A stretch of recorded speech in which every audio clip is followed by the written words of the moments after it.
வாழ்க்கை துணை இன்று என் கணவன் வழியாக ஆண்டவர் எனக்கு அதை வெளிப்படுத்துகிறார். அந்த கணவர்கிட்ட சொன்னார், ஏய் இப்படி செய்யாத, கடவுள் உன்னை எனக்கு அவருடைய இடத்தில் கொடுத்திருக்கிறார், அதே போல் கடவுளை போல் இருக்க முயற்சி செய். நீங்க சொல்லணும் அந்த கணவன்கிட்ட, கணவன் மனைவிட்ட சொல்லணும், ஏய் என்ன நினைக்கிற, நீ எல்லாம் அப்படி செய்துட்டு இருக்கிற, நீ யார் தெரியுமா, கடவுளுடைய இடத்தில் நீ எனக்காக உன்னை அவர் எனக்கு கொடுத்திருக்கிறார், அதனால கடவுளை போல இரு. அப்படி நம்ம அந்த ஒரு இதில் இருக்கணும். அதான் நம்முடைய வாழ்க்கை. அன்பார்ந்த சகோதர சகோதரிகள், திருமலுக்கு என்ற அருட்சாதனத்தில் இந்த அழைப்பை ஏற்றிருக்கிறீர்கள். அந்த திருமலுக்கு என்ற அருட்சாதனத்தில் நீங்கள் தூய்மையாக்கப்பட்டீர்கள். தூய் ஆவி உங்களிடம் குடிகொண்டார். கடவுள் நமக்கு தந்தையானார். அவருடைய தந்தை என்று அழைக்கும் உரிமை கிடைத்தது. இறை இயேசுவினுடைய உடலின் உறுப்பினர்களாக மாறணும். எவ்வளோ மேன்மையானவர்கள் நம்ம அந்த உணர்வோடு வாழும்போது நம்முடைய வாழ்க்கையில் வரும் துன்பங்களை நாம் வெல்ல முடியும். வாழ்க்கையில் வரும் இடைஞ்சல்களையும் இன்னல்களையும் நாம் வெல்ல முடியும். எவ்வளவு பெரிய நோய் இருந்தாலும் கூட நான்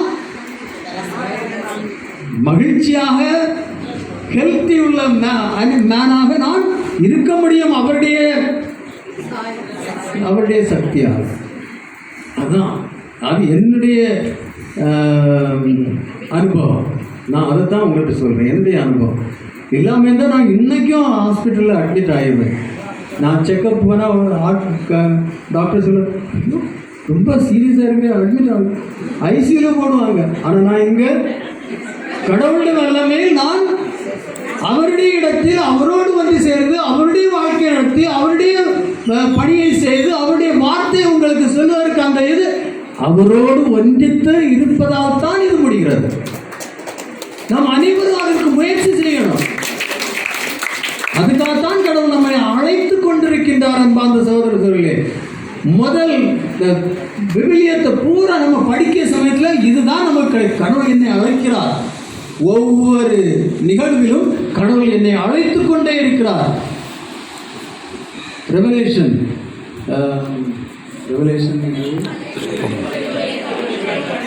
திருவெளிப்பாடு கடைசி புத்தகம், விவிலியத்தினுடைய கடைசி புத்தகம் திருவெளிப்பாடு. அதுல 3ஆம் அதிகாரம் 20ஆம் வசனத்தில் நாம் படிக்கிறோம். என்ன படிக்கிறோம்? நான் உன்னுடைய இதயத்தின் கதவில் நின்று தட்டுகிறேன். யாரெல்லாம் எனக்காக அதை திறப்பார்களோ நான் உள்ளே வந்து அவர்களோடு இருந்து உணவு உண்பேன், வாழ்க்கை நடத்துவேன். Behold, I stand at the door and knock. If anyone opens, I will come into him, I will dine with him, and I will remain with him. அதான் கடவுள் சொல்கிறார். நீங்க எப்பவும் அந்த இத வசனத்தை படிங்க. கடவுள் எப்போதும் உங்களுடைய இதய கதவை தட்டிக்கொண்டே இருக்கிறார், அழைத்துக் கொண்டே இருக்கிறார். அந்த அழைப்புக்கு செவி மடுக்கிறீர்களா? செவி மடுக்கும் போது அவரோடு ஒன்றித்திருப்பீர்கள், அவரை அனுபவிப்பீர்கள். உடலில் உள்ள துன்பங்கள், துயரங்கள், வேதனைகள் எல்லாம் நம்மை விட்டு வெளியேறும். ஏனென்றால் எல்லாவற்றிலும் வெற்றி கண்ட இறைவன் நம்மோடு ஒன்றித்திருப்பார். அவரோடு வாழ்க்கை நடத்துவோம். அப்படிப்பட்ட ஒரு அனுபவத்தில் நாம் வர வேண்டும். ஆனால் மத்தேயுடைய அழைப்பு, அந்த அழைப்பு நம் ஒவ்வொருவருடைய அழைப்பாகவும் இருக்கிறது என்று. எனவே இந்த இறைவனுக்கு நாம் நன்றி செலுத்துவோம். இந்த அழைப்புக்காக ஒவ்வொரு நேரமும் அழைத்துக் கொண்டிருக்கிறார். மகனே, மகளே, வா என்னோடு இரு. அதை நம்ம அந்த காதில் எப்பவும் கேட்டுட்டே இருக்கணும். அவர் எப்போது என்னை அழைத்துக் கொண்டே இருக்கிறார். என்னால் தாங்க முடியாத பெயராக இருக்கு. அந்த நேரத்தில் ஆண்டவரே, நீர் என்னை அழைத்துக் கொண்டிருக்கிறேன், நான் இங்க துன்பப்படுவேன். அவர்கிட்ட சொல்லணும், நான் உம்மோடு இருக்கிறேன், ஏன் இந்த வேதனை இருக்கு, அதை நீக்கும் ஆண்டவரே. கட்டளையிட முடியும், ஆணையிட முடியும். உங்களால் ஆணையிட்டு அந்த இதை நீக்க முடியும். அதுவும் அப்படிப்பட்ட சக்தி நம் ஒவ்வொரு திருமலுக்கு பெற்ற ஒவ்வொருவருக்கும் கிடைத்திருக்கிறது. இயேசு என்ன சொல்கிறார்? நான் தந்தையிடம் செல்கிறேன், துணையாளரை அனுப்புவேன். அதனால் நீங்கள் நான் செய்வதை விட மேலான காரியங்களை நீங்கள் செய்வீர்கள். யார் சொன்னார்? இயேசு சொன்னார். யாரை பற்றி? நம் ஒவ்வொருவரை பற்றி. அதனால தூய ஆவியை ஏற்றுக்கொண்டு அப்படிப்பட்ட ஒரு வாழ்க்கை வாழ முன்வருங்கள். குணமளிக்கும் இறைவன் எப்போதும் உங்களை நலமோடும் வைப்பார். அப்படிப்பட்ட ஒரு வாழ்க்கை நீங்க வாழும். எப்போதும் மகிழ்ச்சியாக இருக்க முடியும், பிறருக்கு மகிழ்ச்சியை கொடுக்க முடியும். உன்னுடைய வாழ்க்கையில் ஒரு அர்த்தத்தை கொண்டு வர முடியும். சரிங்களா? எனவே இன்று நாம் இறைவனுக்கு நன்றி செலுத்துவோம். இந்த திருப்பலி உயிரளிக்கும் திருப்பலி.